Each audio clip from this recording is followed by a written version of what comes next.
intinya adalah permohonan dilakukannya ekshumasi sesegera mungkin. Saya pikir itu salah satu titik tengah kita juga dengan pihak Polda yang bisa kita lakukan, Ibu ya. Kita minta dilakukan ekshumasi dan nanti kita kawal bareng-bareng, Bu. Ya. Kita kawal bareng-bareng proses ekshumasi ini, nanti kuasa hukum juga hadir ya dari mewakili pihak keluarga di sana, teman-teman media juga disaksikan juga langsung proses ekshumasi ini. Adapun terkait persoalan lain, kami tetap bisa menerima masukan dari kawan-kawan ya, lalu akan kami teruskan ke Polda seperti pengusutan perkara pokoknya ini. Dugaan peristiwa yang mengakibatkan tewasnya Afif ini persoalan apa? Kan sedang berlangsung dan belum ditutup penyidikan pidananya. Begitu juga dalam konteks kedinasan, kerja propam terus berjalan. Nah, itu mungkin yang perlu kita kawal secara bersama-sama ya. Hari ini alhamdulillah partisipasi rekan-rekan Komisi 3 ya datang dari Dapil jauh-jauh ya, datang hari ini ke sini ya kan dengan semangat mengawal kasus ini ya, agar kiranya keluarga bisa mendapatkan keadilan. Dan kami tetap meminta beberapa hal. Pertama, agar PDFI menyegerakan itu, dan kami ingin tim kami dilibatkan dalam proses ini. Kami juga akan membentuk tim independen kami dan keluarga hadir di dalam proses ekshumasi, dan kami juga akan terlibat aktif dalam proses itu. Dan saya mohon semua pihak juga tidak melupakan 18 orang lainnya yang saat ini sudah kami lakukan propam tetapi belum diusut secara pidana oleh Polda Sumbar.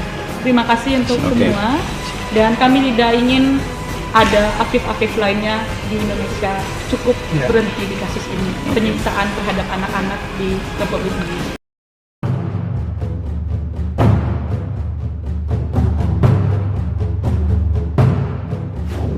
Kita ingin kebenaran terungkap, ya kemudian keadilan dapat diwujudkan. Tapi yang paling penting dari semuanya adalah memang ada dua versi ya dari pihak korban dan keluarga korban dengan pihak kepolisian ya. Namun dari dua versi itu ada satu hal yang menurut saya tidak ada hal yang bisa membantahnya, yakni ada 18 orang yang mengalami penyiksaan ya.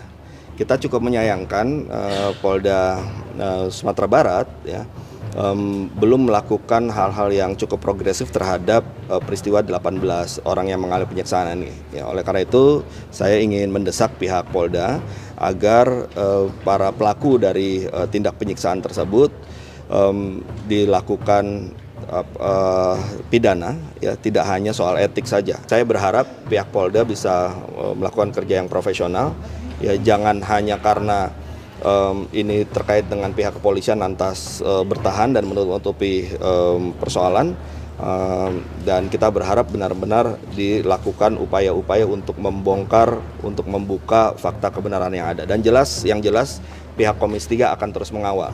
Ya kita sudah punya pengalaman buruk ya, misalnya dalam kasus Sambo ketika ada satu peristiwa yang ditutupi, maka itu harus diikuti dengan upaya untuk menutupi berikutnya ya. Oleh karena itu jangan pernah terpikir ya untuk merekayasa kasus, sedikit pun jangan pernah terpikir ya.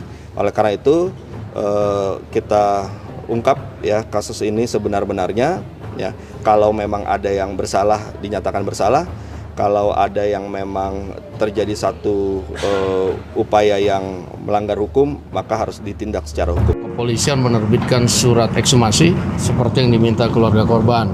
Nah ini juga tujuannya supaya jangan sampai ada kemudian perkiraan-perkiraan negatif kepada polisi. Dan alhamdulillah tadi surat ekshumasinya sudah dikirim ke Jakarta dan sudah langsung dilihat oleh pengacara dan keluarga korban. Pasti kita akan setelah ekshumasi kita akan kawal prosesnya sampai dengan selesai. Kalau fakta-fakta kejadian itu kan sekilas kita sudah dengar dan lihat dari media. Lalu kemudian keterangan dari pengacara korban juga sudah dikirim ke WA saya. Keterangan dari polisi juga sudah dikirim ke WA saya. Nah, hingga saya pikir goalnya apa tadi, ekshumasi, ya sudah kita urus ekshumasinya. Terima kasih, Venkolog Channel melaporkan.